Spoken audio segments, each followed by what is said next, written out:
Bon, un autre effet graphique qui peut être bluffant, c'est celui-ci.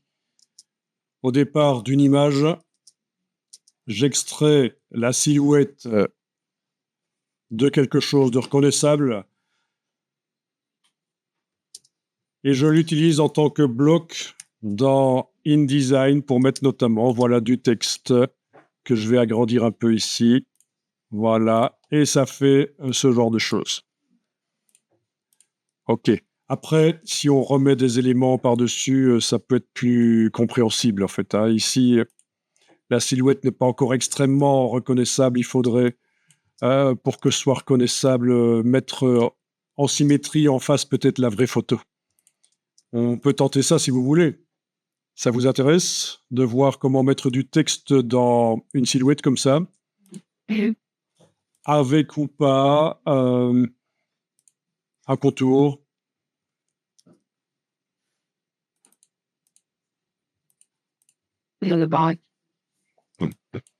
Bon, ben, il faut ouvrir une image dans Photoshop, une image qui contient un sujet avec une forme bien reconnaissable. Il faut que la silhouette soit reconnaissable.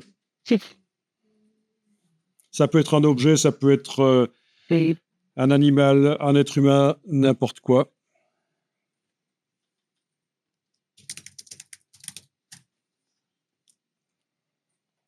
Bon, ça peut être l'image d'un dessin. Bien sûr, si on avait l'IA disponible ici, on générerait ça par IA. Comme ça, pas de problème de copyright. Ici, j'ai recherché dans Bing et j'ai demandé au niveau du filtrage toutes les licences Creative Commons. Comme ça, c'est déjà moins problématique par rapport aux droits d'auteur. Mais vraiment, l'IA règle des problèmes de droits d'auteur. Voilà. Vous êtes dans Google ou dans Bing? Google. Je vous rappelle que, en fait, pour avoir des images haute définition, il vaut mieux être dans Bing, mais c'est pas grave pour ce qu'on veut faire ici. Ça passera. Vous pouvez télécharger une image.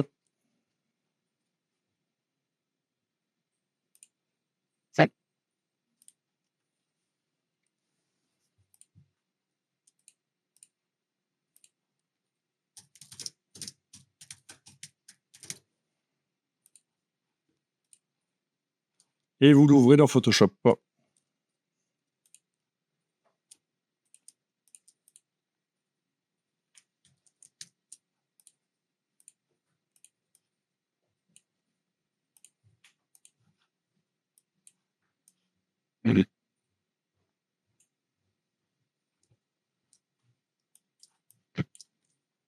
Oui, ici, il va falloir qu'on utilise Illustrator parce que je pense que le transfert direct du tracé de Photoshop vers InDesign ne marche pas.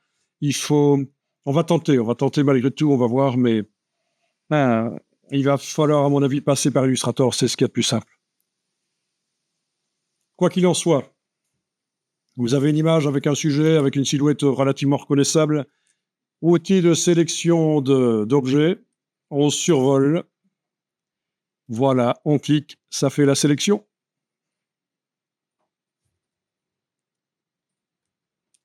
Voilà, quand c'est fait, je peux changer d'outil.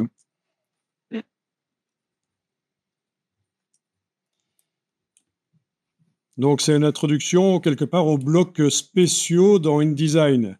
InDesign ne sait pas faire plein de blocs spéciaux. Il est assez limité. Si on voit, c'est rectangle, ellipse, polygone. Mais en fait, on peut utiliser toutes sortes de blocs.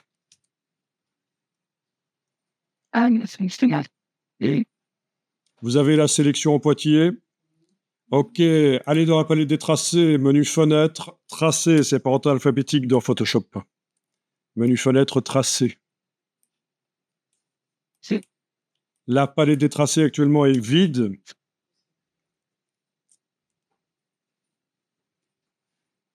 Si vous la voyez pas, il faut retourner dedans et elle va peut-être venir à l'avant-plan. Elle est peut-être cachée derrière d'autres. Menu de la palette tracé, convertir en tracé. OK. Et pour la tolérance, Tolérance, si ça marche pas, on annule et on cherche une autre tolérance. 0,5, c'est super précis. 10, c'est lâche. Voilà.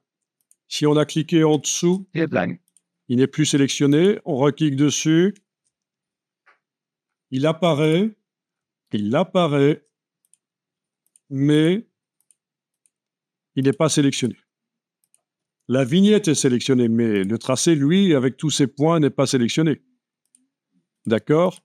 Donc, ce qu'il faut faire, tester, hein, cliquer en dessous, elle est désactivée, recliquer, on voit le tracé, mais il n'est pas sélectionné. Vous avez ici une flèche noire dans la palette des outils de Photoshop. Vous englobez toute l'image avec la flèche noire, et voilà, tout le tracé est sélectionné. On voit ses points de construction.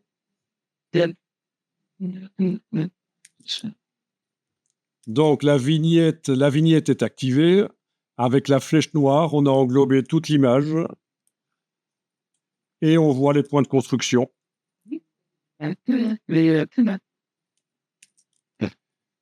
Bon, je tente. Édition copier. Je vais dans InDesign. Faire un nouveau document, tiens.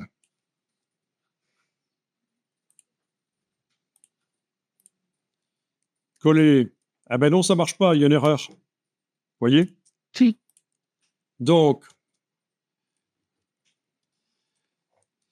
l'astuce, c'est de passer par Illustrator et de coller dans Illustrator en tant que tracé transparent.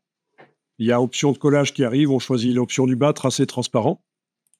Et sur ce tracé transparent, on met un contour noir. Alors, si vous n'avez pas Illustrator, il va falloir que quelqu'un vous refile son fichier pour vous regarder. En tout cas, voilà.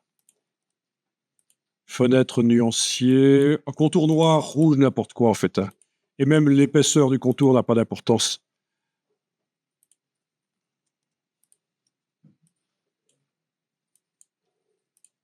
Yeah.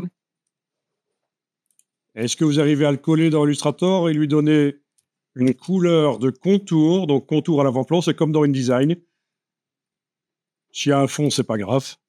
En tout cas, il faudrait que le tracé utilise une couleur. Et on copie-colle vers InDesign et ça passe.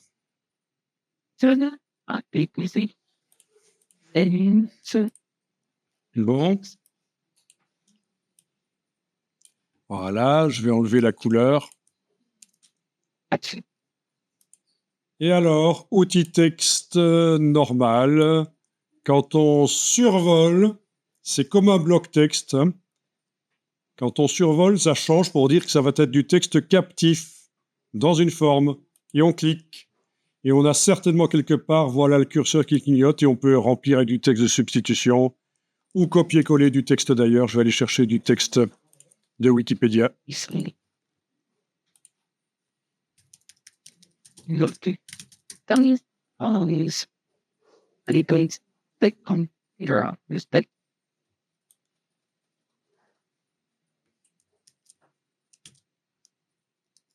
Voilà.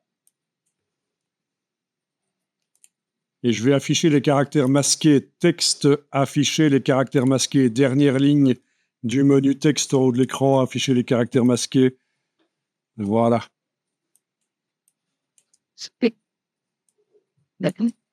Évidemment, ça ne donne pas grand-chose ici. Il y a deux choses qui devraient être faites. Faire passer en justifié. Donc, la forme est sélectionnée. Je fais passer le texte en justifié. Il va coller à gauche et à droite. Voilà. Et puis, supprimer les paragraphes, remplacer les balises de fin de paragraphe par des espaces pour avoir du texte au kilomètre. Et ça, on peut le faire par édition, rechercher, remplacer. On choisit ici, rechercher quoi? Fin de paragraphe, dans le petit gizmo. Fin de paragraphe, un seul. Remplacer par, et on met espace par exemple, voilà. On tape une espace au clavier. tout remplacer plusieurs fois jusqu'à ce qu'il indique 0, et voilà, vous avez du texte au kilomètre. Alors la forme ici, c'est pas génial, ça aurait pu être mieux.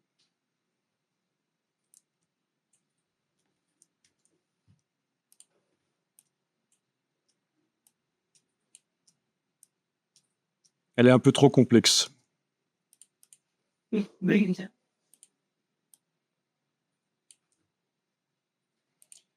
vous avez vu le principe du transfert de tracé de Photoshop vers InDesign, du coup.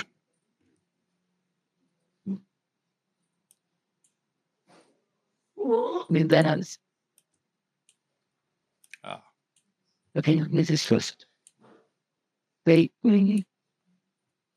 Là, j'arrive à tourner la forme et le texte reste horizontal.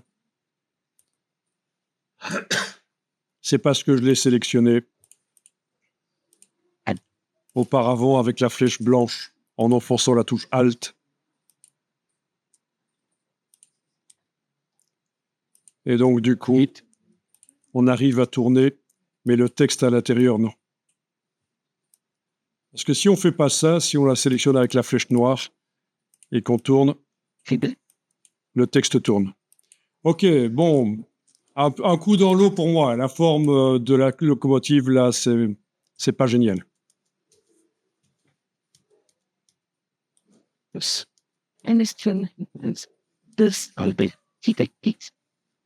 Voilà, si je veux bien faire les choses, avec la flèche blanche et la touche Alt, j'englobe.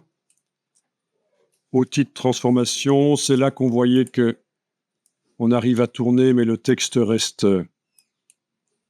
horizontal. Ok. Bon, il y aurait vraiment besoin ici de mettre une couleur de contour pour qu'on reconnaisse la locomotive et peut-être même une marge intérieure au bloc. Ah, ça marche pas à chaque fois, ça donne pas quelque chose de bien à chaque fois.